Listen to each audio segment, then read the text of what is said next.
Mengutip Tio Otomo, kalau ada cara susah buat menang, ngapain pakai cara mudah?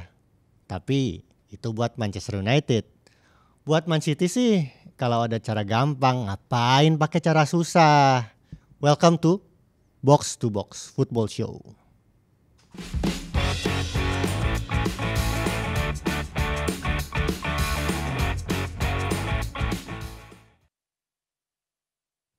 Untuk memberi konteks ya, Dex memakai jersey Leeds United yang ini selain karena dia suka Leeds, karena sponsornya Box. Ya benar, tahun Box. ini sponsor BOXT, makanya gue punya tiga-tiganya jersinya. Kenapa emang? Home away third, box bagus. Kalau disambungin terus jadi box to box.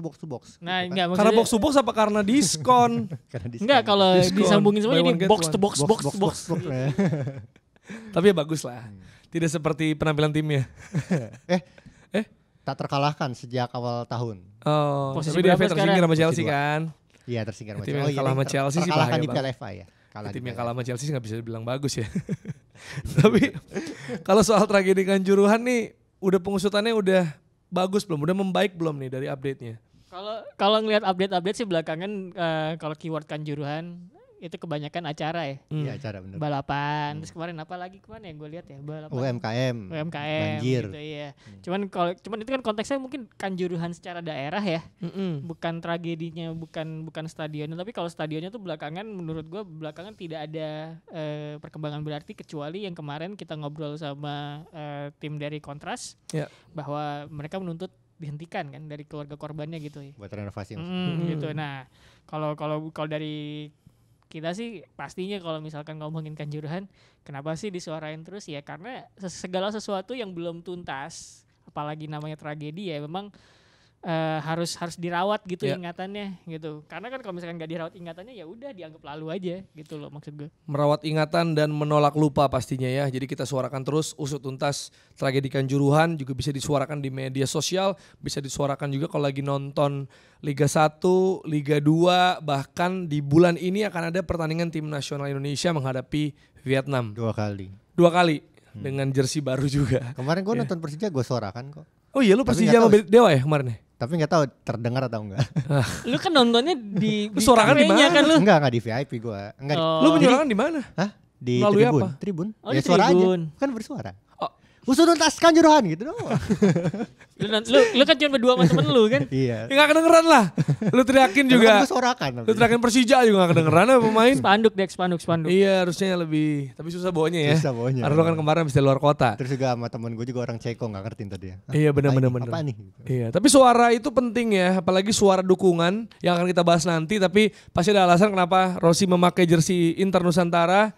Ya kan kalau lu kan udah ada alasannya. Gue juga memakai ini nih. Aduh duh, Bangga e-sport Indonesia. Nah, kalau ngeliat adegan barusan itu emang sehari-harinya aja. sehari-hari nggak apa-apa biasa Kalau aja. Gue yakin misalkan ada banyak yang lain kayak gue juga. Iya, Clumsy. Kalau misalkan kabarnya tuh kalau siaran di Premier League Menurut Virzi ya. Menurut Virzi katanya suka nabrak-nabrak, Nabrak-nabrak. di belakang kamera. Tapi Suka ada yang asal jangan tertinggal. tabrak-tabrak masuk ya. Ketinggalan. Oke, jadi ini Bangga Esport Indonesia kenapa? Karena gue juga seneng selain di Asia Cup ya kan kita menang juga. Asia Cup kan gitu namanya. Iya, Asian Cup. Asia Cup kita juga juara Inter Nusantara, kita akan bahas nanti. Tapi yang akan kita bahas adalah Derby Manchester yang sebenarnya mengejutkan. Ini jujur gue gak nonton dari awal, ya kan. Jadi gue sempat ada event dulu, terus gue ngecek HP. Tulisan di FPL itu Man United lead by shocking start gitu kalau nggak salah. Menit 8. Has shocking lead gitu, gue lupa kalimatnya apa, tapi intinya shocking. FPL aja bilang shocking dan gue rasa banyak juga yang menduga gitu. Tapi lu merasa kaget nggak sebenarnya bisa unggul begitu cepat dengan tendangan roket Rashford? Sebenarnya kalau misalkan gue kan pas lagi episode sebelumnya gue bilang prediksi gue menang 2-1 gitu kan. Itu kan emang seru-seruan aja. Cuman kalau misalkan kalau ngomongin objektif sebenarnya gue tidak menduga bakal unggul duluan.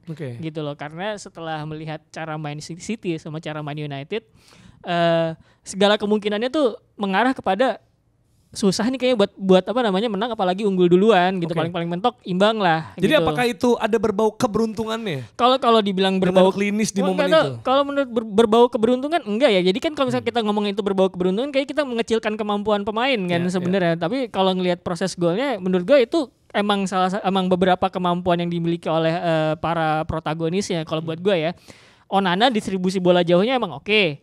Bruno bisa nahan bola, nunggu sampai kemudian ada space baru ngoper, itu emang kebiasaannya dia kayak begitu. Rashford berulang kali juga memang tendangannya dia keras gitu kan. Cuman kan kadang-kadang spekulatif gitu. Nah, sisi spekulatif tendangan jarak jauhnya itu yang menurut gue kayak bisa gol gitu. Ya, sebelum kita fokus bahas pemainnya ya, kita akan bahas pemain-pemain yang memikat perhatian kita di game kemarin. Tapi secara umum dulu nih Dex. Ini United kalah 2 kali, kalah di Premier League musim ini gitu lawan City pastinya. Sebenarnya kalau dilihat kayak gini, apakah emang nggak ada cara untuk ngalahin City? Kalau gue lihat sih, soalnya kalau karena kemarin ditumpuk tuh back kan? Iya, konteks pertandingan kemarin, gue juga sempat ngelihat bukan heat map, apa sih namanya, line operan tuh. Itu tuh gak nyambung loh dari belakang ke depannya Man United tuh, bahkan dari back kirinya kemarin siapa?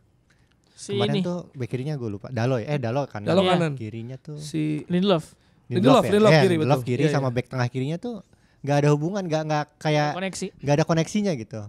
Terus itu satu, yang kedua, Man United rata-rata pemainnya terlalu ke bawah, terlalu di daerah sendiri. Sementara gue lihat rata-rata pemain Man City itu di depan. Tapi bukan kayak gitu Dex, maksudnya ketika lo unggul cepat di awal dengan kalah kualitas, kalah form gitu kan, logikanya ya memang ya udah kita main rapat aja, bertahan dengan rapat yang sampai akhir. Yang gue lihat kemarin sebenarnya nggak ada hal mengagetkan, kan bilangnya shocking kan, nggak ada hal mengagetkan. Kenapa? Karena gue udah expect Man City mainnya dominan, terus gue udah expect Man United mainnya bertahan dan serangan balik. Gol dari serangan balik itu gak shocking buat gue. Itu gue cek XG-nya golnya Rashford itu 0,08 kalau gak salah. Jadi maksudnya itu tuh unlikely untuk gol tuh. Susah tuh. Sementara kalau lihat di akhir babak pertama ada peluangnya Haaland kan, yang hampir masuk tuh, itu XG-nya 0,8, artinya itu berpeluang banget buat gol. Jadi gue ngeliat ini nggak ada hal yang mengejutkan nih dari pertandingan ini. Sebenarnya gue punya jawaban kenapa kemudian jadi terkurung. Dan tadi kan lu nanya kan, misalkan apa nggak ada cara buat ngalahin Manchester City gitu. Kalau buat gue, cara mengalahkan Manchester City itu ada satu gitu. Lu jangan bermain reaktif. Sebenarnya ya gitu. Tapi di posisi kayak gitu Ros. Enggak. Nah, di posisi 1-0 ya kan, unggul cepat di awal gitu. Maksudnya ya bukankah logis apabila sebuah tim kita numpuk di belakang aja. Tapi gue coba jelasin konteksnya lebih dari sekedar situasi 1-0 itu ya. Jadi sebenarnya gini, kalau lu pengen bersaing sama Man City gitu ya, lu harus lihat tim-tim yang bisa ngalahin mereka. Arsenal, Liverpool, ya kan, itu kan dua-duanya udah mengalahkan Man City. Nggak ada satupun yang beneran bermain total reaktif gitu. Paling cuman ada adaptasi 1-2 hal di dalam taktik mereka ya kan. Cuman dasarnya cara main mereka tuh meskipun gaya mainnya beda tuh udah ada gitu. Mereka kalau misalkan ngadepin Manchester City, mereka akan berusaha untuk berada di front foot gitu. Kalau lo berada di back foot gitu, ya udah lo pasti bakal mengundang Manchester City untuk terus nyerang lo gitu, dan itu nggak mau kejadian kan sebenarnya kalau misalkan menghadapi Manchester City gitu. Nah, yang gue lihat adalah ketika lo menghadapi Manchester City, lo bayangin kayak gini, Manchester City itu adalah tim yang selalu memberikan lo pertanyaan gitu. Nah, lu yang reaktif akan selalu memberikan jawaban. Ketika lu udah memberikan jawabannya, dia akan mengajukan pertanyaan lagi gitu, dan akan terus begitu, makanya capek gitu. Jadi ketika lu bermain reaktif, lu akan terus diberikan sesuatu yang baru sama Manchester City dan lu dipaksa untuk beradaptasi lagi. Nah, itu yang repot. Makanya kemudian menurut gua ketika menghadapi Man City akan lebih baik sebenarnya kalau misalkan lu bermain proaktif, ada di front foot juga. Jadi lu dan Manchester City itu sama-sama memberikan pertanyaan gitu. Jadi tinggal mana duluan yang goyah nih, mana duluan yang beradaptasi gitu loh. Itu yang menurut gue bisa diajukan. Tentu saja konteksnya itu bukan berarti bermain front foot proaktif itu bukan berarti nekat ya. Kalau nekat kan kayak Luton tuh. Luton. Chelsea itu termasuk nekat juga menurut gue. Jadi mereka mencoba untuk berada di front foot tapi tidak memikirkan gimana mereka ke belakangnya gitu kan. Di Serbi gue iya gitu kan. Nah, itu agak nekat. Itu menurut gue nekat. Jadi sebenarnya kalau misalkan menurut gue dalam konteks menghadapi Manchester City gitu ya, bermain front foot itu adalah lu proaktif tapi menjaga compactness-nya juga gitu. Contoh ketika Arsenal menghadapi Liverpool ya kan, itu kan tidak reaktif dong, cuman ada beberapa tweak taktikal yang digunakan Arteta untuk meredam tengahnya Liverpool gitu kan. Tapi kan lu tetap proaktif gitu. Itu bisa gitu. Jadi sebenarnya kalau menghadapi tim yang udah stabil Manchester City, se-establish itu, lu nggak bisa cuman pakai reaktif, karena kalau misalkan lu reaktif yang terjadi adalah kayak Man United gitu, lu bakal cuman ngandelin low block di belakang, terus kemudian nunggu nyerang, susah. Lu gimana caranya keluar dari tekanan Manchester City kalau lu udah invite mereka untuk press gitu? Nah, berarti lu ngelihat approach-nya Ten Hag kemarin di laga lawan City gimana? Dari awal dan ya sampai sebelum golnya City di 2 gol akhir lah. Gitu. Nah, kalau konteksnya pertandingan kemarin menurut gua memang nggak ada pilihan lain. Nah, jadi balik lagi kesalahan Man United adalah ya memang kesalahan Man United adalah ya bagaimana tim ini dibangun secara taktikal dan secara komposisi squad gitu. Kalau menurut gua ketika lu ingin bersaing menghadapi City, Arsenal, Liverpool, lu harus membangun sebuah squad yang cara mainnya proaktif gitu kan. Dan kita kan ngelihat sebenarnya ketika Ten Hag ngebeli pemain musim ini kayak ketahuan gitu, wah dia pengen main direct transisional nih gitu. Nggak apa-apa, nggak masalah. Persoalannya kan yang jadi persoalan adalah ketika dia main direct sama transisional, tengahnya nggak dibenahin gitu loh. Struktur tengahnya dibiarin lowong yang kayak sering kita bahas. Persoalannya itu. Nah, kalau misalkan cara mainnya kayak gitu berarti dari awal sebenarnya Man United ini bahkan sebelum bertanding udah kalah karena cara mempersiapkan timnya, cara mempersiapkan taktiknya, di bagaimana tim ini dibangun itu udah kalah duluan gitu. Jadi sebenarnya kalau misalkan lu tanya tadi, berarti gimana dong approach kemarin salah dong? Ya salah bahkan salah sebelum pertandingan, salah dari awal musim malah gitu. Ditambah lagi banyak pemain cedera juga. Plus Rashford juga sebenarnya cedera di akhir babak pertama ya. Jadi babak kedua tuh dia udah nggak maksimal lagi mainnya. Dibalap terus sama Kyle Walker gitu. Nah ini ngomongin soal Rashford juga, gue sempat nge-tweet juga. Setelah gol cantik itu apakah fans MU akan memaafkan Rashford yang performanya naik turun gitu kan. Ya banyakan turunnya gitu, belum bisa menjadi tumpuan seperti apa yang lakukannya mungkin musim-musim lalu gitu. Tapi kebanyakan reply-nya sih enggak bang, sejak gol itu dia gak ngapa-ngapain gitu kan, gak ngelakuin, malas juga gak ngepres, jalan kaki. Plus cedera tadi yang lu bilang, jadi memang itu sangat berpengaruh gitu. Gimana lu ngelihat Rashford kemarin? Ya kalau buat Ten Hag sih nggak ada pilihan lain. Kemarin kan ujung tombaknya Rashford gitu kan. Andaikan Højlund fit ya Højlund di situ. Bahkan 2 hari sebelum itu lo The Athletic langganan ada tuh. Ininya McTominay akan dijadikan false 9. Iya. Gue lupa tulisannya siapa gitu. Ternyata 4-1-4-1 kan. 4-1-4-1. Di belakang striker. Itu nggak gue baca, cuman gue mikir McTominay jadi false 9. Tapi kok udah bocor gitu. Ternyata nggak jadi DM biasa McTominay aja. Kalau Rashford tuh ya mungkin dia ini aja sih kalau menurut gue di lapangan ya kemarin justru abis gol itu kurang maksimal, tapi di luar lapangan aja dia kan pro makan siang gratis kan. Nah itu dia. Gimana Ros, lu menilai Rashford nih? Maksudnya ini sempat diragukan juga dan di episode-episode sebelumnya kan sejak Højlund cedera, kan pertanyaan gue juga dan mungkin pertanyaan banyak orang ya terutama fans MU adalah terus gimana kalau nggak ada Højlund? Ketika nggak ada langsung kalah. Iya. Nah ternyata ya opsinya Martial. Nggak ada Højlund, nggak ada Martial. Well ya, kita nggak pernah tahu ya Martial. Kalau Martial sehat, Martial pasti dipertimbangkan. Pasti. Jadi opsi ya. Jadi Rashford tetap di wing gitu. Nah tapi sekarang jadi tumpuan.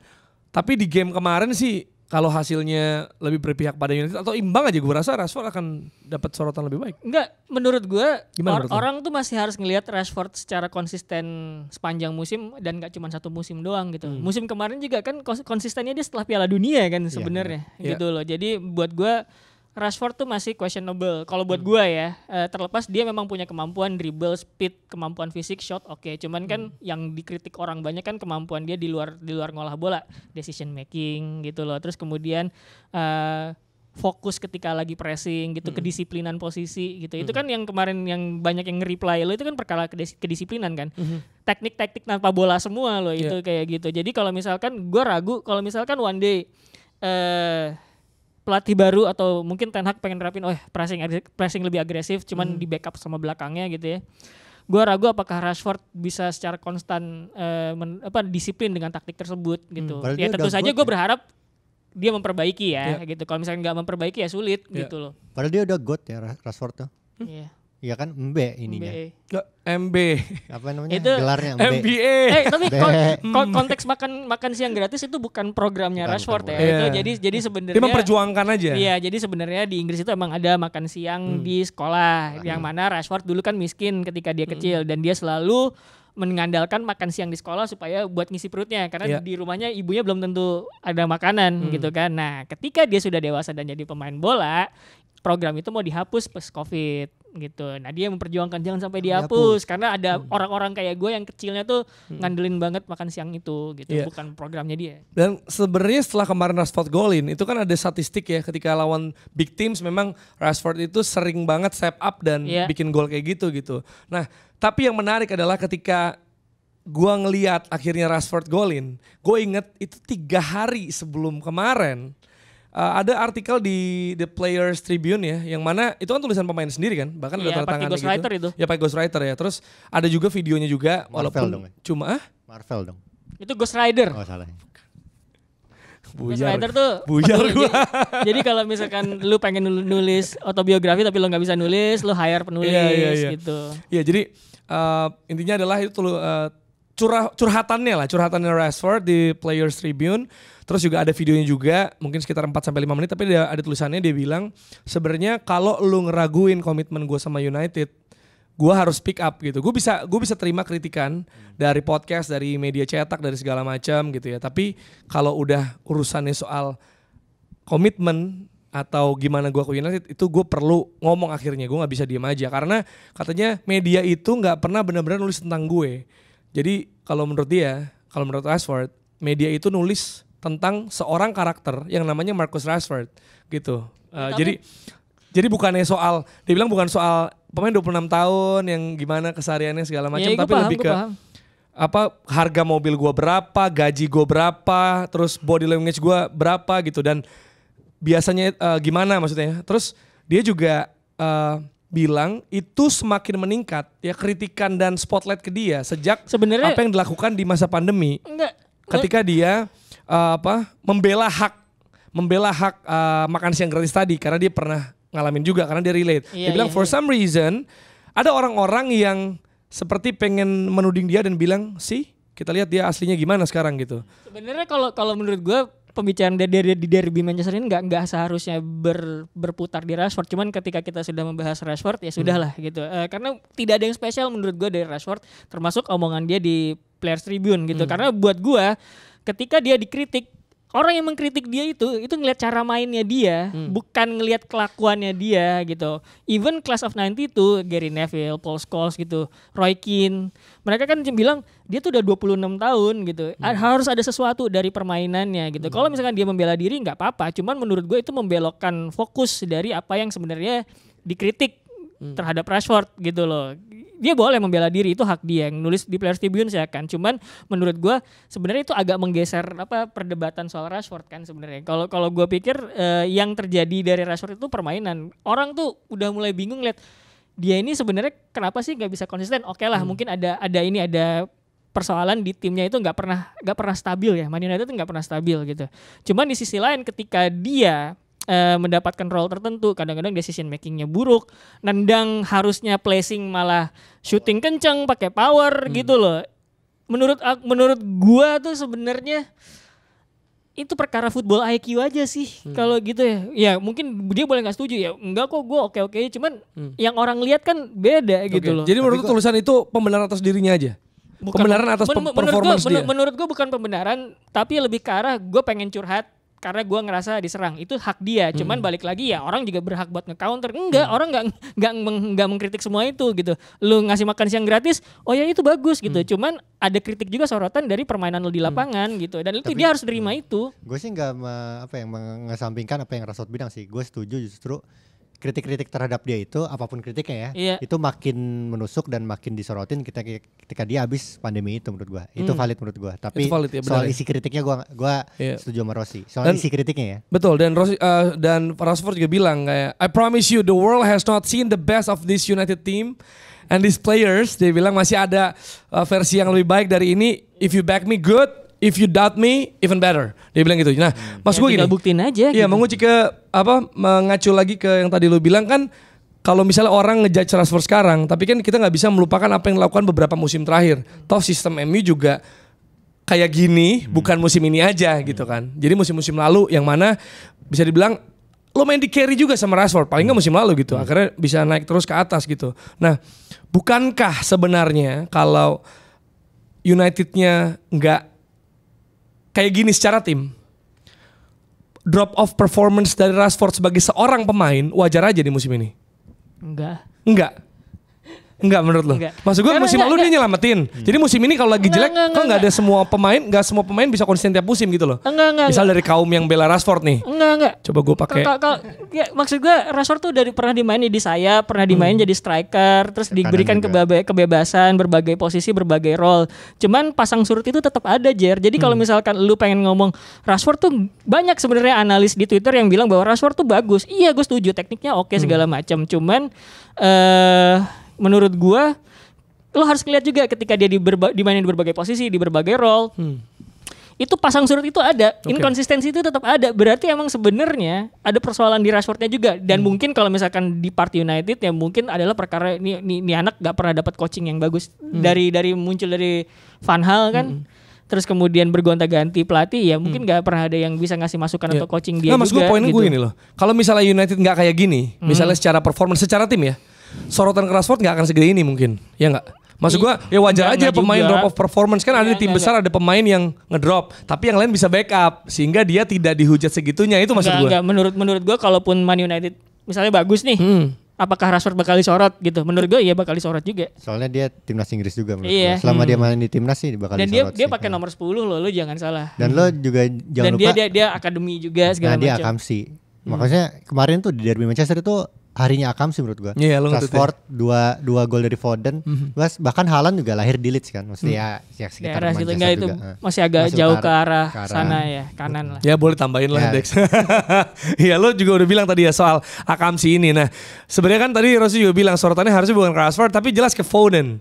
Ya Foden luar biasa dan banyak juga orang bilang ini Foden kok kalah hype nih ya sama Bellingham, bahkan cetak golnya udah di atas David Silva kalau nggak salah sekarang.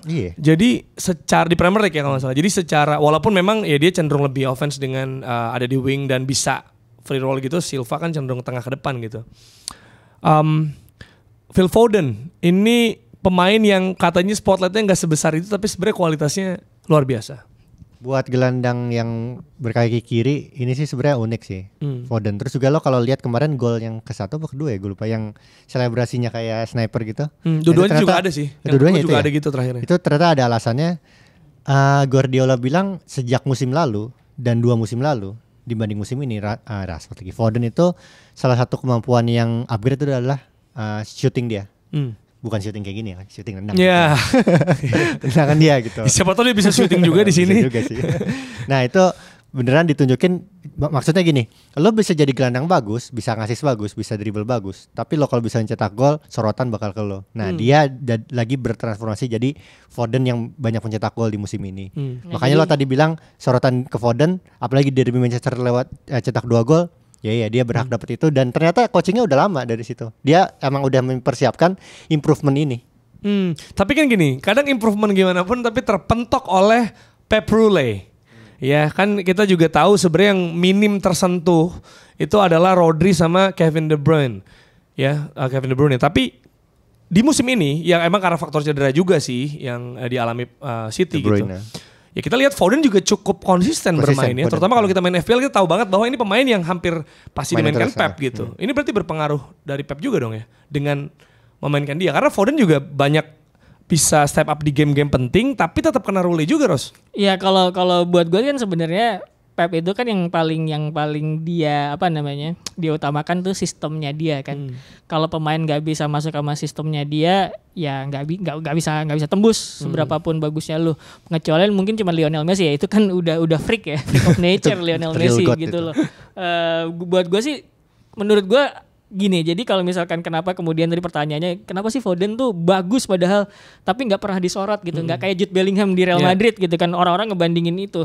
Karena menurut gue dari cara gaya main aja, Bellingham itu main di Dortmund yang menurut gue itu ancur-ancuran sebenarnya, yang nggak stabil juga, makanya Bellingham di Dortmund tuh kayak anak bocah nge-carry timnya sendiri gitu kan hampir sepanjang musim gitu. Nah kalau di Real Madrid memang sistemnya Carlo Ancelotti itu emang menonjolkan teknik pemain kan gitu. Jadi karena dia tidak pakai sistem seperti Pep dan dia lebih memilih untuk main direct, vertikal, terus kemudian transition base, itu kan menumpukan semuanya kepada pemain-pemain teknikal gitu. Ya lu lihat tengahnya aja, Toni Kroos, Luka Modric gitu, Camavinga, Tchouaméni, Bellingham itu pemain teknikal semua gitu. Jadi ada sedikit kebebasan lebih buat Bellingham di sistemnya Carlo Ancelotti ketimbang Phil Foden di sistemnya Pep gitu. Itu yang menurut gue kenapa kemudian kemungkinan besar dugaan gue ya Bellingham lebih kelihatan gitu secara individual. Walaupun tentu saja dua-duanya ini pemain muda bagus. Yang satu Foden 23 ya.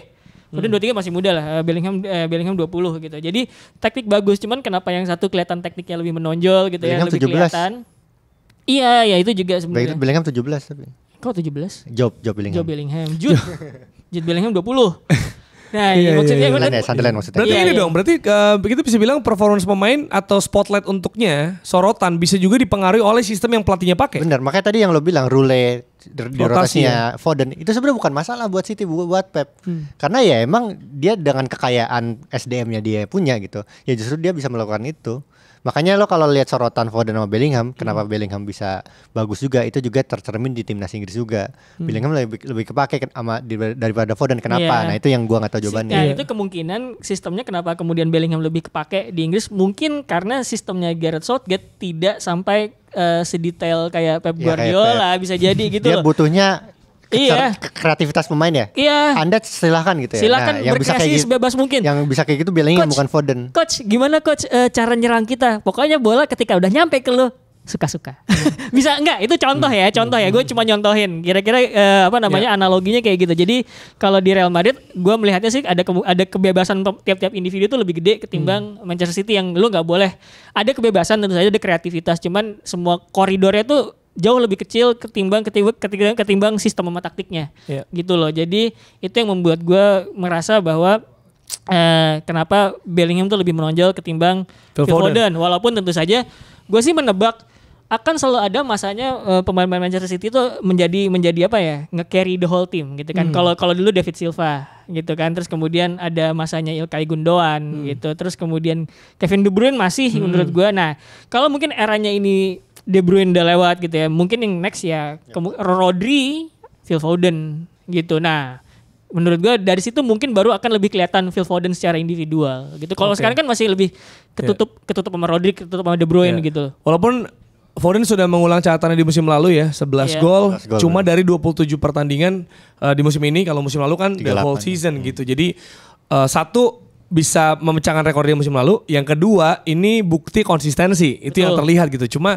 dia adalah pemain satu puzzle di sistem yang dimiliki Pep gitu. Iya. Nah, berarti apakah yang membedakan world class yang disematkan banyak orang ke Jude Bellingham tapi enggak ke Foden? Apakah itu karena Foden belum tuh bisa kalau dia mainnya suruh kreatif sendiri, bukan pakai sistem? Betul. Gue sih setuju Betul. kayak gitu.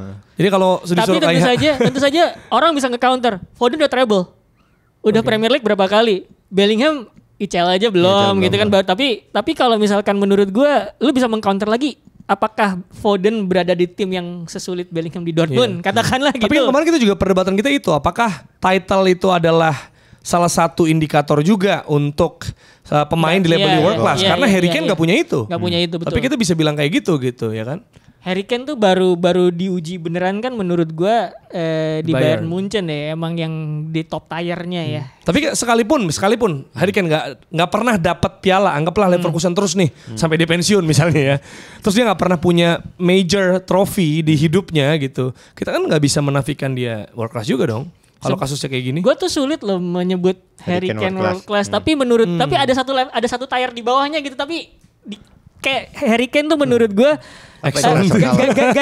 garis batasnya dia sama world class tuh cuman garis tipis di depan kakinya doang gitu loh. Cuman kalau misalkan menyebut, gue tuh agak kesulitan menyebut dia world class karena dia tuh masih susah buat nge-carry timnya mendapatkan sesuatu pencapaian yang lebih gitu. Selain gelar individu. Iya, tapi individu doang. Individu dia doang, punya. iya gitu. Tapi buat nge-carry timnya buat jadi juara gitu. Let's say kalau misalkan katakanlah Spurs ancur-ancuran, terus kemudian Harry Kane lewat golnya membawa Spurs menjadi juara Premier League. Wah, itu kan sesuatu yang bagus gitu loh. Iya. Jadi emang menurut gue ya mungkin silakan ya kalau nggak setuju sama gue. Cuman kalau buat gue sih, kalau bisa world class itu tuh jangan terlalu gampang diumbar ke semua inilah, ke semua pemain gitu. Iya, itu adalah ini ya. Dan maksud gue kalaupun lu tidak world class bukan berarti lu pemain jelek juga kok gitu. Betul. Gue tanya deh kalau Luis Nazario Ronaldo sama Andy Cole lebih bagus mana kelasnya? Ronaldo nggak pernah juara Liga Champions. Iya. Tapi Ya kan? Andy Cole gak pernah juara dunia. Gak pernah juara Eropa. Golnya banyak kan Andy. Tapi tapi lo harus Ya, lihat makanya. gimana, Tapi kan makanya kayak indikatornya bukan hampir gelar semua kan? orang bilang Ronaldo Nazario lebih bagus dari Andy Cole gitu. Andy Cole gelarnya banyak, golnya Iya. banyak. Ya kita ada sesuatu hal yang nggak dilihat dari situ. Iya. Bukan dari gelar, bukan dari gol. Tapi bukan gelar dari tuh penting treble. menurut gue. Gelar itu penting tentu saja. Tapi kan walaupun Ronaldo kelemahannya nggak ada juara UCL doang Oke. kan. Cuman juara Piala Dunia ada. Piala Tapi Dunia kan ada. dia pernah meng-carry sebuah tim Piala Dunia 98 walaupun sakit di final ya. Itu kan apes menurut gue. Terus kemudian 2002 juga nge-carry tim juga walaupun ada banyak Yeah. pemain. Cuman dia kan protagonis utama. Gitu. Lagi ada banyak faktor sih menurut gua kalau apa ya orang nggak menang UCL gitu. Maksud gua Harry Kane main di Spurs ya nggak menang dong UCL gitu misalnya kan. Iya. Nggak, maksud gue Karena dia di Spurs. Coba Iya, di di Liverpool waktu itu kan Liverpool, juara di final kan. Di Vogue Origi aja juara Champions. Itu maksudnya- apakah dia world class? Bukan. itu Ya kan? itu Phil Foden tuh paling dekat jadi world class kalau misalkan tiba-tiba nih fokus permainan City tuh total pindah ke dia Kalau nggak De Bruyne gitu loh. pindah deh, De Bruyne, menurut gua. De Bruyne udah pensiun katakanlah dari pensiun di City gitu. Kemudian tuh shifting Dan dia dia. narasinya enak banget karena akademi. Iya. Akhirnya bersinar di situ. Terus Betul. ada banyak dari zaman ada Mahrez Betul. ya kan, David Silva. Nah. Dia udah ada terus konsisten, makin bagus. Nah, itu makanya kemudian nanti ketika Foden mencapai peak itu menurut gua ada kemungkinan di Arsenal tuh Bukayo Saka gitu juga karena gua Amin. ngeliat Amin, amin. Bukayo Saka itu kan perdebatan kemarin kan mana sih Saka sama Foden yang world class gitu. Kalau menurut gua dua-duanya sama-sama excellent tapi batas buat jadi world class itu tunggu sampai keduanya itu beneran jadi nge-carry timnya gitu. Iya. Tapi nama-nama yang kita sebut dari tadi ya, Bellingham, Foden, Harry Kane, dan Bukayo Saka, ini kan semua di tim Inggris ya. Timnas Inggris. Dan ngomongin soal gelar, kalau misalnya untuk anda ya yang merasa penghambat seseorang di level world class adalah gelar, apakah ini saatnya mendapatkan gelar bagi Inggris? Yang mana ada Declan Rice juga, ada beberapa pemain yang gila juga. Yang mana Euro mainnya di Jerman. Itu. Kayak kalau Itu. Gizi apa nge-tweet Written in the stars. Written in the stars. dia bilang. Iya, kayak Chelsea juara ya kan waktu ngalahin Bayern itu ya. Bayern. Oh itu di Munchen ya? Iya kan di Allianz Munchen, itu ya kalau nggak di salah Munchen ya. ya. Di Allianz. Gitu. Jadi Di Allianz. apakah faktor penghambatnya memang benar-benar Gareth Southgate iya, atau ya maksudnya kita juga bukan kali pertama ngelihat sebuah tim bola juara bukan karena apa ya bener-bener pelatih itu jenius banget gitu. Ya pasti pelatih punya pengaruh tapi kadang emang bener-bener ada pemain-pemain di lapangan gitu. Kan itu sering terjadi juga. Sebenarnya Inggris tuh menurut gua harusnya juara ketika lawan Italia di final Piala Euro Eropa, ya, terus habis itu pisah jalan sama Gareth Southgate. Harusnya kayak gitu. Nah, ya, Kalau cukup ya, kalau susah ya. kalau buat gua ya karena gua ngeliatnya sih Inggris tuh agak bingung ketika Kalau menghadapi kemarin juga sebenarnya they had a chance. Iya. Maksudnya to equalize dari penaltinya Harry Kane kan. Betul. Nah, Maksudnya nggak kalah kelas juga. Iya, Maksudnya iya, Mbappe iya, digantungin iya, Walker iya. gitu. Maksud gue Iya, kayak, iya, iya, gue sebagai fans Prancis gue juga, wah ini tegang banget gue bener, gitu. bener, Susah bener. juga loh ngelawan Inggrisnya Southgate. Iya kan? Kalau menurut gue tuh Inggris tuh masih bingung menghadapi sebuah turnamen besar. Apakah kita bermain pragmatis reaktif gitu ya, atau kita pakai proaktif gitu kan. Cuman kan karena kita tahu turnamen one off kayak Piala Dunia gitu kan emang kadang-kadang suka nge-favor tim-tim yang ya udahlah adaptif aja dari satu pertandingan lain, yang penting menang hari ini dulu gitu. Next dipikirin berikutnya gitu kan. Tapi kan itu juga terbantah sama ketika Spanyol menjadi juara Piala Dunia 2010, Euro 2012 gitu loh. Itu kan mereka kan main proaktif dengan talenta yang ada. Nah, sebenarnya Inggris itu punya talenta bagus dan itu bisa dikemas gitu loh dengan permainan proaktif.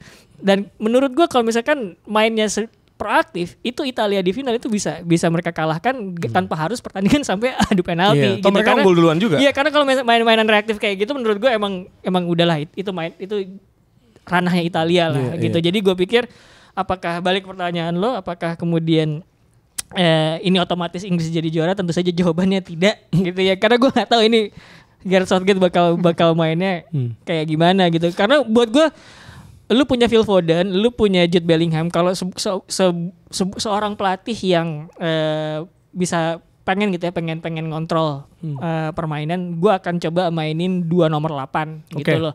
2 nomor 8 Phil Foden mungkin di sisi kanan, Jude Bellingham di sisi kiri, dan ini dua role-nya agak beda nih. Jude Bellingham box to box. Jadi beneran lo dikasih dinamisme yang lebih dinamis lah buat gerak dari satu box ke box lain gitu. Terus kemudian Phil Foden itu bakal gue pakai buat rotasi posisi sama Bukayo Saka di kanan, karena Phil Foden bisa menjadi winger, bisa juga nusuk via half space gitu kan. Nah, kalau kanan lu adalah Saka, bukankah itu sebuah kombinasi mematikan? Wah, parah sih untuk gitu ngebayangin kan, juga. untuk rotasi posisi. Iya. Dan lu bisa memasang misalkan bek kanan lu adalah Trent Alexander-Arnold yang juga bisa inverting juga, bisa kemudian overlap atau underlap. Dan lu dapat 3 orang yang kayak begitu di sisi kanan, itu enak buat rotasi. Sisi kiri lu serahin sama Bellingham untuk box to box. Holding midfieldernya Declan Rice gitu. Nah, itu kalau misalkan lu bisa meramu sebuah taktik yang gue pengen pengen ngontrol gitu. Persoalannya adalah sejauh ini kan Gareth Southgate pragmatis. Gimana coach gitu? Bola lu pegang terserah lu. Jadi sayang aja pelatih Spanyol ya, kayak pelatih Spanyol di Spanyol women. Itu kayak gitu juga. Nggak gini, gue merasa jokes bahwa Southgate akan tetap memainkan Henderson dan Calvin Phillips itu akan segera usang gue rasa, karena nggak mungkin. There's no way gitu maksud gue. Satu di luar Liga Eropa, satu lagi ya di West Ham juga nggak konsisten amat mainnya dan lagi susah banget menang, bahkan kemarin baru menang gitu kan. Nggak mungkin tetap Henderson sama Calvin Phillips dimainkan di starting 11-nya Inggris menurut gue ya. Kayaknya sih nggak mungkin. Kalau Pickford masih mungkin karena save percentage-nya masih bagus loh. Dia kalau main FPL lo akan tahu gitu. Walaupun nggak bisa diterima tapi kenyataannya begitu Ros. Everton tuh defense-nya bagus gitu. Walaupun dia dibantu back-backnya. Depannya siapa? Depannya Pickford tergantung berarti sistemnya. Ya Tarkowski. Siapa sama si Brad White ya? Brad White kan? Enggak, itu di Everton. Di Inggris. Di Inggris. Stones, Maguire. Itu yang satu bagus. Iya. Yang satu carrying, dua-duanya bisa carrying bola gitu. Makanya maksud gue kalau soal Henderson sama Calvin Phillips enggak akan. Menurut gue bisa. Serius loh, starting 11. Menurut gua Southgate tuh masih bisa lihat ini bisa nih gue mainin gitu. Iya, kalau di bawah gak starting lah, nggak mungkin. Menurut gua ada aneh-anehnya. Jokes itu akan usang gue ya. Kalau Phillips gua ngerasa. Tapi gini Dex, gue menjagokan tetap trionya itu Declan Rice Holding, 2 nomor 8 Bellingham Foden. Iya bisa. Oh jadi Foden yang ke situ, yang agak Harry Kane nggak usah mundur-mundur, udah lu diem aja di kotak penalti. Saka samping. Saka kanan. Sama kiri Grealish atau siapa lagi gitu. Sterling. No. Sterling bagus juga musim ini. Dia bisa dibilang tapi kemarin masuk sebagai cadangan. Tapi kalau misalkan kiri lu bisa siapa aja sih selain Grealish kalau di kiri tuh? Tapi Inggris punya karena Gallagher menurut gua. Iya itu bisa nomor 8 juga. Palmer buat cadangan 8. Bisa aja kan dengan penampilan kayak gini. Tapi gini Dex. Masih ada Kobe Mainu. Oke, betul Kobe Maino ya. Jadi menurut gue itu nggak akan lah kalau starting 11 sama sekali. Di bawah mungkin hoki. Kalau menurut gue kalau Henderson sama Calvin Phillips ada di squad Euro, dia bukan di bawah tapi ke bawah sama Southgate mungkin nggak sengaja. Oke, tapi gini supaya lebih relate ya mungkin pendengar kita nih misalnya Gen Z gitu ya. Dex, gue pengen nanya deh. Ini kan Inggris tuh hype-nya gede banget kan, dan pemain-pemainnya tuh kayak bintang semua. Ini juga bukan pertama kalinya terjadi. Kita ingat dari World Cup 2002 kali ya, sampai 2006, 2010 itu kan Inggris juga starting 11-nya bahkan di cadangan itu kan ngeri-ngeri nama-nama Ferdinand, ada Lampard, Gerrard, Scholes ya kan, Beckham sempat di sana, depan yang sempat Owen Heskey nggak terlalu ini, tapi makin bagus gitu. Nah, apakah yang sekarang lebih baik dari tim yang dibilang All Star kayak waktu itu? Kualitas pemainnya ya? Iya. Kualitas pemainnya menurut gue lebih dinamis sekarang sih daripada yang dulu. Dulu tuh spesialis semua gitu. Maksudnya gimana? Kalau sekarang ya maksudnya Iya. Gerrard ya udah di tengah gitu. Kalau sekarang bilang bisa ngapain aja. Harry Kane bahkan bisa turun ke bawah gitu.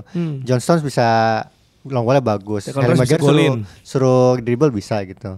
Kalau menurut gue mungkin bagusan sekarang. Ya Inggris tuh terjebak sama cara tradisionalis ya zaman dulu. Kalau misalkan mereka lebih visioner aja pelatihnya tuh. Itu bisa mainin Gerrard sama Lampard sebagai double eight kan. Jadi siapa menarik. Ini? Lu tuding tapi dulu belum ada Erikson. Gitu terus. Iya maksud gue. Dulu ya kan. Iya belum ada karena 4-4-2 flat kan. Maksud gue kalau misalkan lu mengorbankan sayap sama satu pemain di depan gitu ya. Lu main 4-3-3 gitu. Terus kemudian sayapnya tuh bukan winger tapi salah satunya inverting tuh bisa tuh mainin Gerrard, Lampard terus kemudian belakangnya Michael Carrick gitu dapat kan itu trio yang sangat menarik. Maksud gue itu ya belum kepikiran gitu loh, belum kepikiran. Jadi tudingan ke siapa nih? Erikson atau Fabio Capello? Iya, the coach pastinya. Iya, gitu. maksudnya yang mana? Semuanya? Semuanya gitu. Menurut gue itu sayangin. Kalau misalkan mereka ada di zaman ini, gua rasa Gerrard sama Lampard sama Carrick tuh bakal nggak akan main bareng. Main as a trio gitu. Oh, okay. Paul Scholes di mana ya? Ada kemungkinan dia masuk jadi dari bench atau misalkan jadi gelandang tukeran posisi sama Gerrard atau Lampard gitu, sayap gitu kayak gitu kan. Oke juga gitu. Masih cukup panjang untuk kita ngebahas ya siapa yang akan dibawa karena kita nggak pernah tahu, bisa cedera. Kayak nanti di akhir Maret lah kita bahas. Inggris bakal lawan Brasil kalau nggak salah. Iya, Pertandingan persahabatan. Iya. Karena selain Rice dan Saka sih gue berharap gue nggak ada kepentingan harus sehat sih pemain yang lain.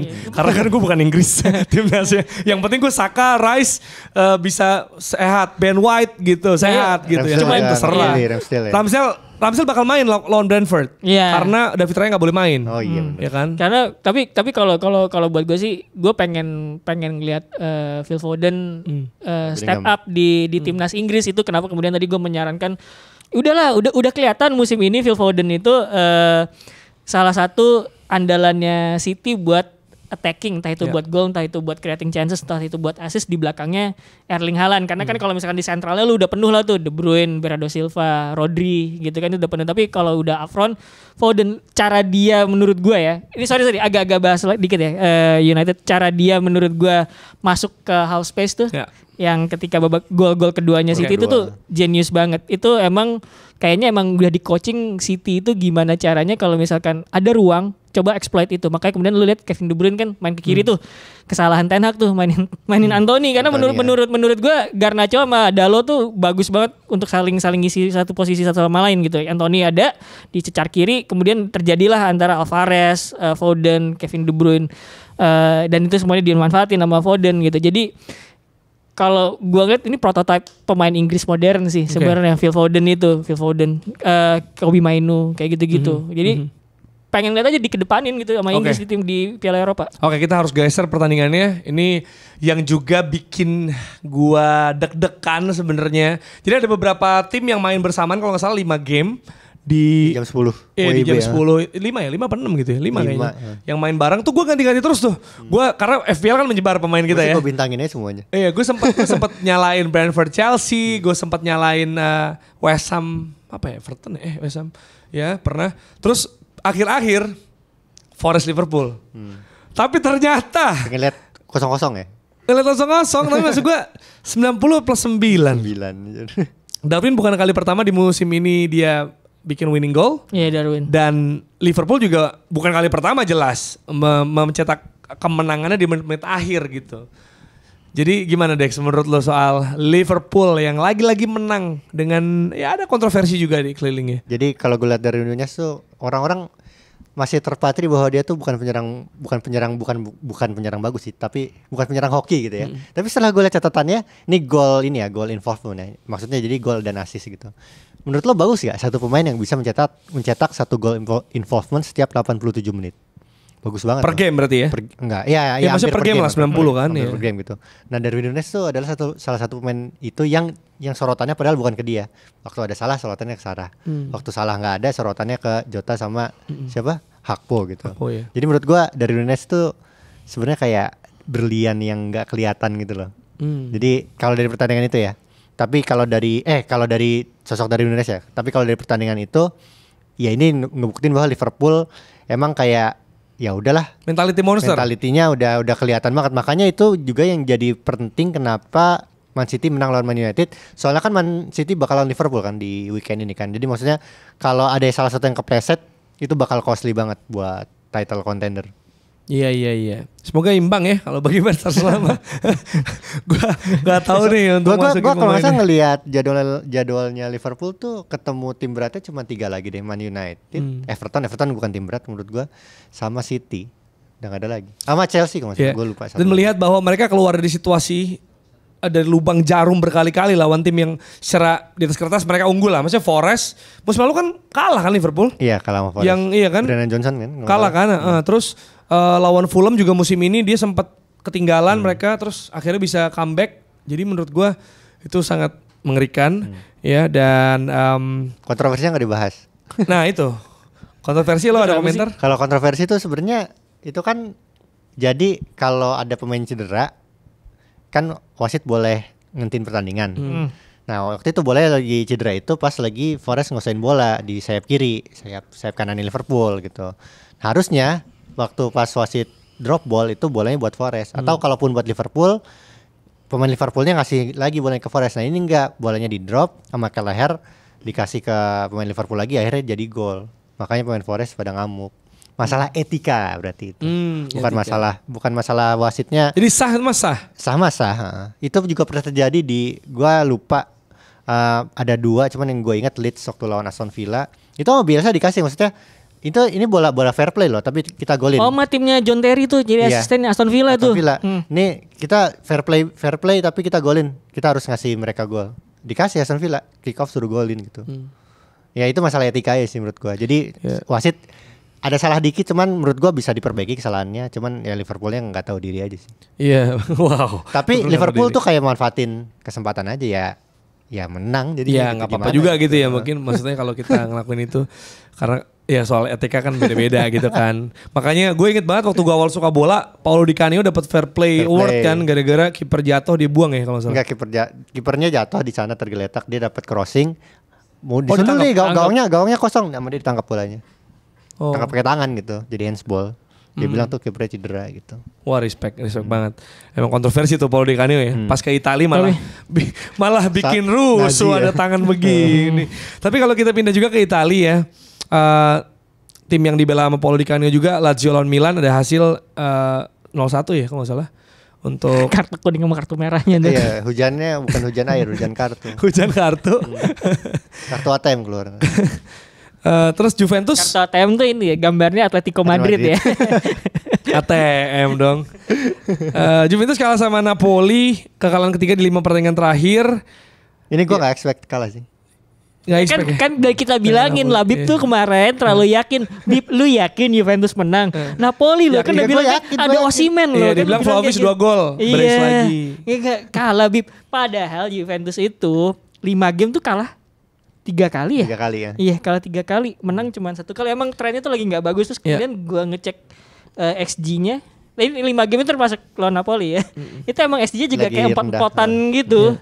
Ini menarik ya karena sebenarnya 3 dari 4 atau 5 liga besar Eropa ini kayaknya sudah mulai makin kelihatan pemenangnya ya. Maksudnya paling Liga Inggris yang sengitnya tuh 3 horses race. Iya, horses race jarang banget. Jarang juga terjadi paling nggak sampai menit ini. Jaraknya? Sekarang Inter sama Juve 12 tanpa Inter main lawan Genoa. Berarti bisa Inter menang 15. Beda 5 game. Berarti ya kita tinggal ngitung waktu minggu aja kapan Inter juara mau di mana gitu ya. Dan Bundesliga Bayern imbang lawan Freiburg 2-2 ya? 2-2 dan sebenarnya mereka unggul tapi disamain kalau nggak salah di akhir-akhir sama Freiburg dan sebenarnya kalau kita lihat juga di laga-laga sebelumnya, bahkan di laga sebelumnya deh Harry Kane juga susah payah waktu menang 2-1 lawan apa tuh pekan sebelumnya? Leipzig Leipzig ya. Terus juga kita juga ngelihat Bayern kalah sama Frankfurt yang 5-1 itu ya musim ini kan. Jadi itu udah banyak sinyal dan dibantai Leverkusen juga. Jadi udah banyak sinyal di mana Leverkusen menang 2-0 lawan Köln, Frimpong golin lagi juga sama Grimaldo juga ya kalau Grimaldo ya. Jadi 10 poin selisihnya di 10 laga tersisa. Jangan lupa Bundesliga masih 34 pertandingan ya. Sama seperti Serie A zaman dulu. Jadi cuma 34, sekarang tuh kan 24. Udah 24 ya. Berarti kalau 10 poin ya udah bentar lagi juga lah. Pas puasa ada dari klasiker ya. Mungkin ngarepin Leverkusen 7 game ya. 7 game menang berarti ya kalau misalkan sisanya 10. Katakanlah sama-sama menang terus ya. 7 game lagi juara dari 10. Gitu. Itu kalau Muncannya gak kepleset sendiri. Masih ada klasiker juga loh. Iya. Di akhir makanya kan kemarin menurut gue ngeliat Menang nih Freiburg. Yes, 2-2. 2-2 malah. Itu kepleset sendiri gitu. Emang enggak sih kayaknya. Gue udah berani ngasih verdict. Bayern enggak. Kalau misalkan jadi juara tuh berarti harus hoki banget. Leverkusennya kolaps gede gitu loh. Karena maksudnya kalau kita ngomongin juga misalnya Dortmund kepleset musim lalu ya, itu kan tipis juga sehingga pekan terakhir tuh menentukan gitu kan. Nah, kita geser juga ke La Liga di mana ini juga gimana ya? Gue ntar abis ini syuting sama Apip, gue akan pertanyakan ya soal Barcelona yang tidak bisa mengambil keuntungan dari Madrid yang imbang lawan Athletic Club de Bilbao juga mereka imbang 0-0 dan Girona kalah sama Mallorca. Barcelona imbang lawan Athletic Bilbao dan Frenkie de Jong, Pedri cedera. Diketawain.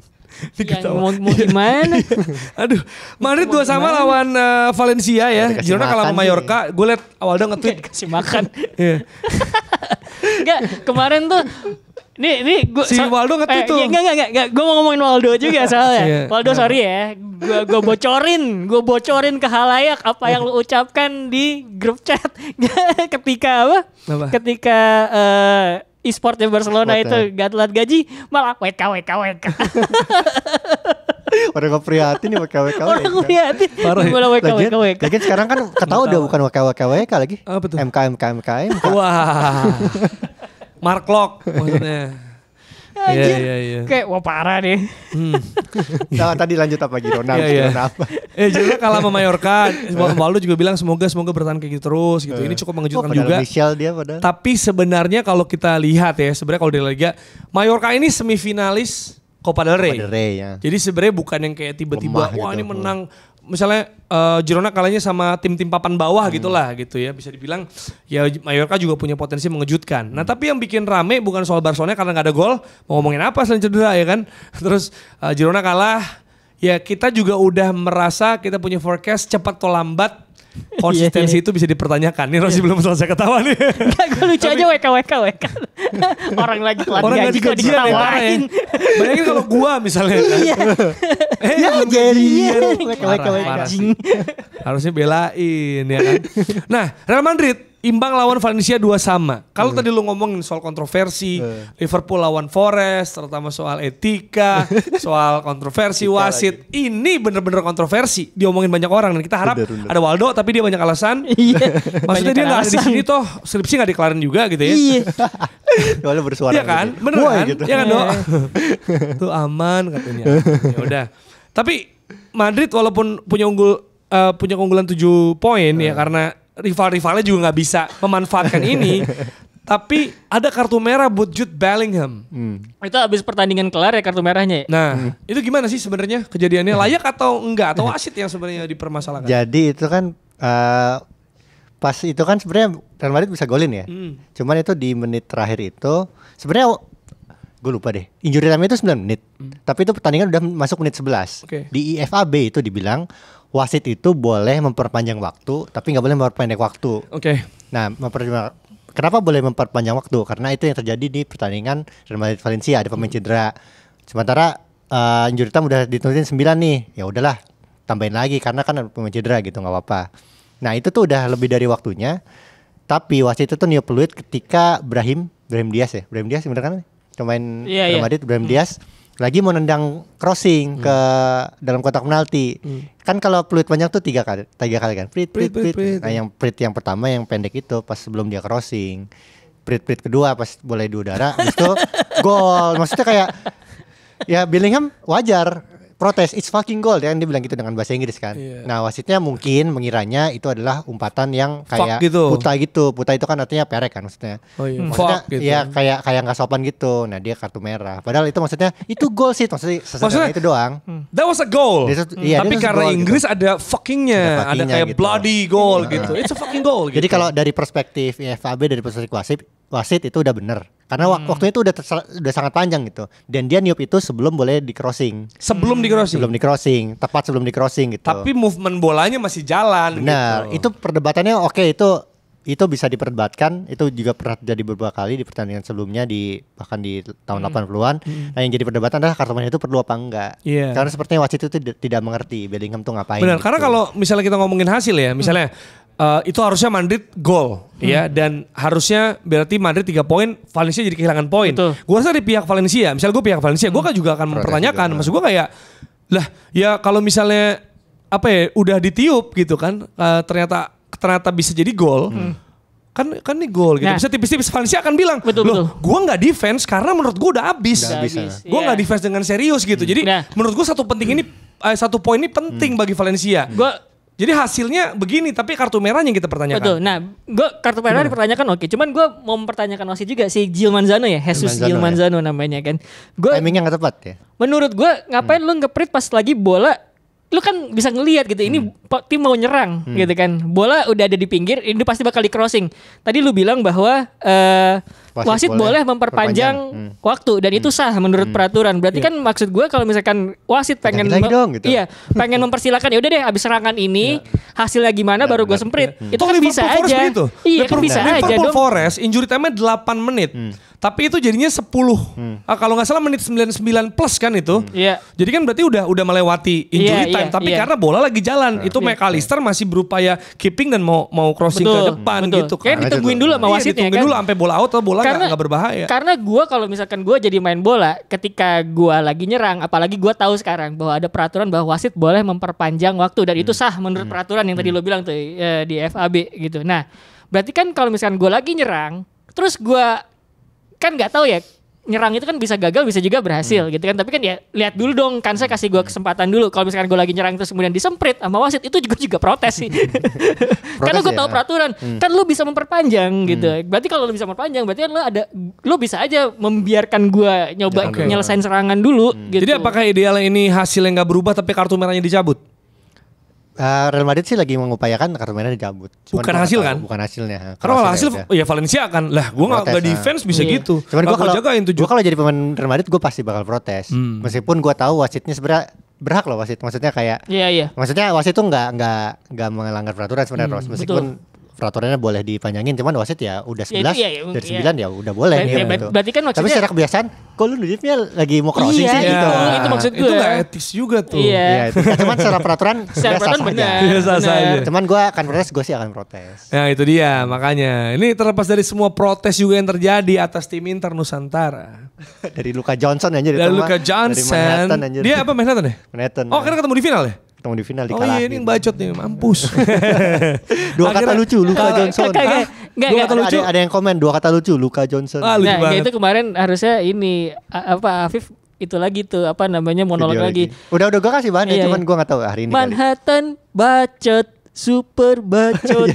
dia kan ini kemarin. Monolognya gitu kan. Iya harusnya kayak gitu ya. Dan juga ini juga di grup Tackle Bebas ya di YouTube gue juga pada ngomongin juga ternyata nih pada nyelamatin juga, bahkan ada syarat untuk ini ya Riyadi karena dia nulis juga ya di bulanusantara.com tentang OneFF. Nanti kita bisa kirim ke Joe ya. Udah gue kirim. Udah ada hasilnya. Kompas sama ada Bola Nusantara.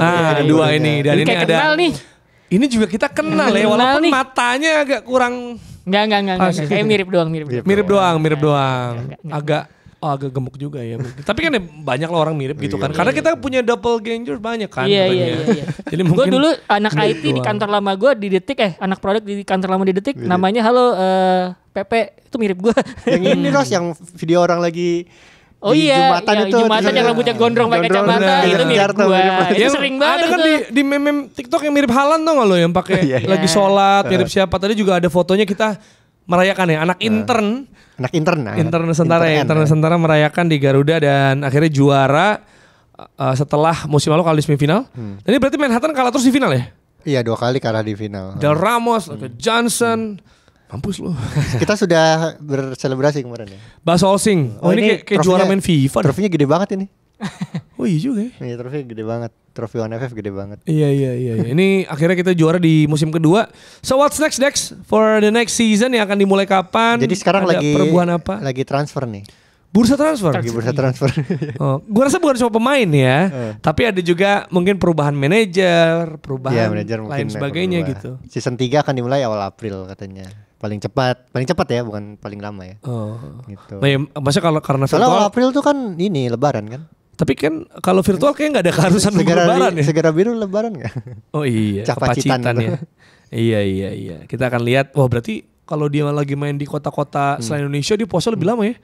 Oh iya. Segera biru ya kan. Oh iya. Sebenarnya kemarin kan gue ke Bali itu kan ketemu orang OneFF kan. Dan dia ngasih gue baju banyak.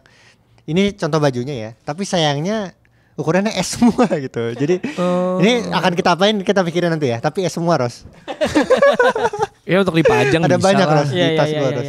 Pasti banyak juga orang komentar nih kalau mau nih. Saya juga S bang. Saya juga S. Kalau nanti Waldo tolong pilihin satu komentar yang badannya S ya. Iya. S ini ukurannya bener ya. Coba dibuka dulu. Karena dulu belum maghrib tapi Ros nggak mau buka.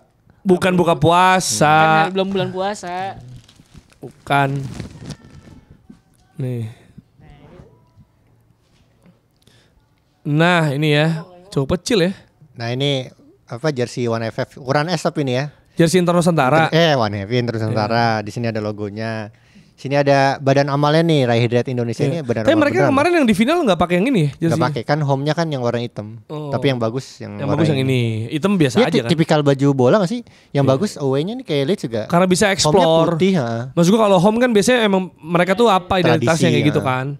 Jadi bisa nanti kita akan umumin pasti di sosial media mau kira-kira diapain gimana cara bajunya. dapetnya. Tapi ini jangan lupa ini S-nya small ya. Karena dulu gue punya Mbak ya, katanya, "Bu, saya mau M karena muat." Soalnya kalau S sempit, L lebar. longgar gitu. Oke, kita juga akan melihat ada gebrakan apa dari Afif Safi sebagai presiden ya, karena janji 1 miliar kan. Iya bener deh. Bukan Uang omong-omong virtual gitu. atau apa omon-omon doang gitu kan. Tapi yang gak omon-omon adalah sebuah segmen yang selalu kita bahas di akhir, yaitu Bansos Banter Medsos. Kita lihat komentar dari Paul Pogba the biggest what ifs in football. Ini Ini gara-gara konteksnya doping ya, adalah konteksnya ya. hukuman 4 tahun ya. 4 tahun. Iya. Dan sepertinya berpeluang besar mengakhiri karir Pak Paul Pogba. Karena sekarang dia udah 30, dikit lagi 31 malah ya. Jadi ada kemungkinan dia balik 34, 35 mungkin ya. Dan tweet itu emang keheranan gue aja. Itu bukan pernyataan sama box to box gitu tanya setujukah dengan ini, itu bukan setuju nggak setuju, orang gua nanya malah setuju nggak setuju, orang Itu kan nanya juga. Kecuali itu pernyataan. Kecuali dia retweet doang. Iya kan mengamplifikasi aja Nah, itu gitu. tapi kemudian itu banyak banget jawaban yang gua terima. Ada yang setuju, ada yang enggak, udah pick kok dia ini di menurut Juventus. gue juga setuju sama Harva Givan ini ya, karena maksud gue kenapa Watif toh dia gelar liga udah, gelar dunia udah, Karena, bukan yang potensi tapi nggak jadi. Ya dia udah Watif muncul, itu kan cuman potensi tapi nggak jadi. gue merasa bahwa gue pengen lihat Pogba berada di levelnya kayak Messi, Cristiano gitu loh ya, world beater. Dan menurut gue emang gue mengakui salah satu faktornya adalah dia datang ke Man United yang proyeknya lagi nggak jelas gitu kan. Kalau mungkin dia datang ke sebuah klub yang proyeknya sehat atau katakanlah Real Madrid gitu. Kalau City menurut gue enggak, karena juga. sulit tuh dia tuh. Karena kan role-nya lebih terdefine kan kalau di City. Gue menurut gue tuh dia lebih cocok ke Real Madrid sebenarnya gitu. Pemain-pemain teknikal kan gitu ya. Jadi kayak Jude sekarang gitu bisa ya. Iya gitu. Dia belum pernah juara Champions League, dan kalau misalkan gue nggak tahu bisa berapa kalau misalkan dia nggak kayak gitu. Tapi dari konteks pertanyaan lu tadi ya, biggest what if menurut gua, tadi argumen lu adalah gimana kalau dia dapat UCL, gimana kalau dia ke Madrid. It's a what if. Tapi kalau biggest what if in football menurut gua ada banyak contoh kasus lain gitu. Maksudnya kalau biggest gua kurang setuju soal Paul Pogba. Tapi kalau what if gue setuju. Ada banyak yang bisa dipertanyakan. Gimana kalau ini, gimana kalau itu. Tapi kalau biggest gue rasa masih banyak lah. Banyak. Ada yang nyebut. Coba cek komentar berikutnya deh. Adriano. Ya Adriano ya. Ya kan dia lebih. Iya dia cedera lutut ya. Lutut ada bolong, ada lututnya sama bolong di hati karena bokapnya meninggal dan dia depresi. Dan kemarin ada yang masuk ke gua juga, biggest what if tuh Duncan Edwards. Yang even Bobby Charlton di Busby Babes-nya Man United itu ngerasa wah gue jiper banget kalau ngeliat Duncan Edwards main gitu, dan gue ngerasa itu kan bagus, dia kayak Brian Robson versi lebih lengkap kan ya. Ya dia bisa dia badannya gede, tinggi, terus kemudian fisik oke, bisa bertahan, bisa nyerang segala macam. Ya itu biggest what if juga sih. Ya, kalau lu punya pendapat juga soal biggest what if bisa tulis di kolom komentar ya. Kalau gua sih menurut gua bukan Paul Pogba kalau biggest ya, kalau what if ya apa? Kalau saran buat Pogba apa? Boleh gak sih? Gue tadi tuh lagi nyari cuman belum sempat. Dia bisa pindah ke cabang futsal gak ya? Enggak maksud. Pindah olahraga karena di band sepak bola. Karir untuk kan karir wise kan. gitu. 4 tahun tuh kayak ya lo mengakhiri karir enggak, gue pindah aja ke sepak bola gitu pantai gitu atau apa. Maksudnya ya, atau misalnya kalau mau beli saham atau mau mencoba kayak gitu tuh misalnya masih pengen bola. Betul. Toh dia juga pas di bola juga banyak melewatkan waktunya dengan tidak mikirin bola. Jadi gue rasa bisa jadi ini menurut gue paling 4 tahun. Tapi 4 tahun kelamaan sih mungkin dia akan bosan. Tapi awal-awal ini dia akan datang nonton NBA. Iya. Akan gitu-gitu tuh pasti kelakuan itu, diundang jadi ambasador apa gitu. Lebih kayak gitu sih menurut gue jadiin tim kayak JJ Okocha gitu loh. Tim owner One FF aja. Iya bisa. Gue kan ini kan gue pernah interview waktu abis nge-MC JJ Okocha, gue nanya gitu kan. lo nggak pengen karir bola? Enggak, gue lebih suka ambasador lagi gitu deh. Dibanding karena nawarin nggak juga ada ya? tekanan KPI kan. Kalau misalnya KOL nih ada KPI kan, lo mesti reach apa. Kalau ambasador enggak, lo cuma ikut klub aja, mau tur ke Asia ikut, diperlakukannya juga bak raja gitu kan. Tapi kan kalau lu jadi pelatih jadi apa tuh, kata dia tekanan, gue malas. Dia ambasador gitu. apa sih? Apa? Coachnya tuh ambasador Waktu apa? PSG. Oh, PSG. Tapi gue gak tahu sekarang ya. Tapi waktu itu pas dia datang, dia ya itu kan bener-bener gestarnya gitu loh Ros. Bener-bener di inilah. Walaupun era kejayaannya PSG bangetnya kan, ya sekarang pas sudah sekarang. makin Iya, tajir iya, gitu. Ada komentar lain di Bansos? Nah, ini ini kita udah bahas yang selalu mengatakan buat apa menang mudah ya, Mudah, karena ada iya, cara dan susah. Iya. Tio kemana ya Tio ya? Tio Nggak ke mungkin dong Semarang. ada meeting, pasti dia karena MU kalah ya. Tio ke Nggak ada Semarang. ya. Karena MU kalah kan kamu nggak ada. Nih, Nah ini tadi kita udah bahas ya. Juara tanah Brighton Jerman in the Stars. seperti Chelsea. Tapi kemudian Ya Chelsea itu dulu. Brighton in the Stars itu kan kode dan kodar ya. Ya kodarullah itu kan ya sesuatu yang masih bisa berubah kan Dex ya, bisa gitu berubah. ya. Ya inget ada faktor Gareth Southgate ada di tweetnya tuh. Iya betul. Kenapa Tapi ada ini di- Kita ngenyek banget sih sama Gareth Southgate. Kenapa sih juara emangnya? gimana Iya. tuh? Enggak tapi gini. Kan masih ada peluang juga Bayern juara Champions League kan? Masih. Nah kalau dia juara musim ini, dia juara di tanah Inggris loh. Oh iya di Iya kan? Wembley ya. Kalau tadi kita ngomong tapi Inggris di kan tanah Jerman. Enggak, ini Jermannya tuh lebih enggak Jerman, Bayern Munchen tuh. Klub kan soalnya kan. Ini mah timnas Inggris gitu. God Iya. Save the Nggak, maksudnya King kalau- dinyanyiin di sana gitu. Kalau versi referensinya Chelsea di juara Jerman ya, Chelsea juga nggak Inggris banget dong di era iya itu. sih. Iya. Ya kan? Karena ada banyak pemain internasional juga. Nah ini terakhir Phil nih. Foden, Saya setuju kalau dia memang the next big thing dari Ya. Premier League dan Manchester City. the next Phil Foden. or he is a big thing already. Belum mencapai. Belum. Kan gue bilang gue pengen menantikan dia menjadi Bintang utama bintang utama. Gue mengharapkan dia kayak Messi-nya Pep gitu loh di Barcelona.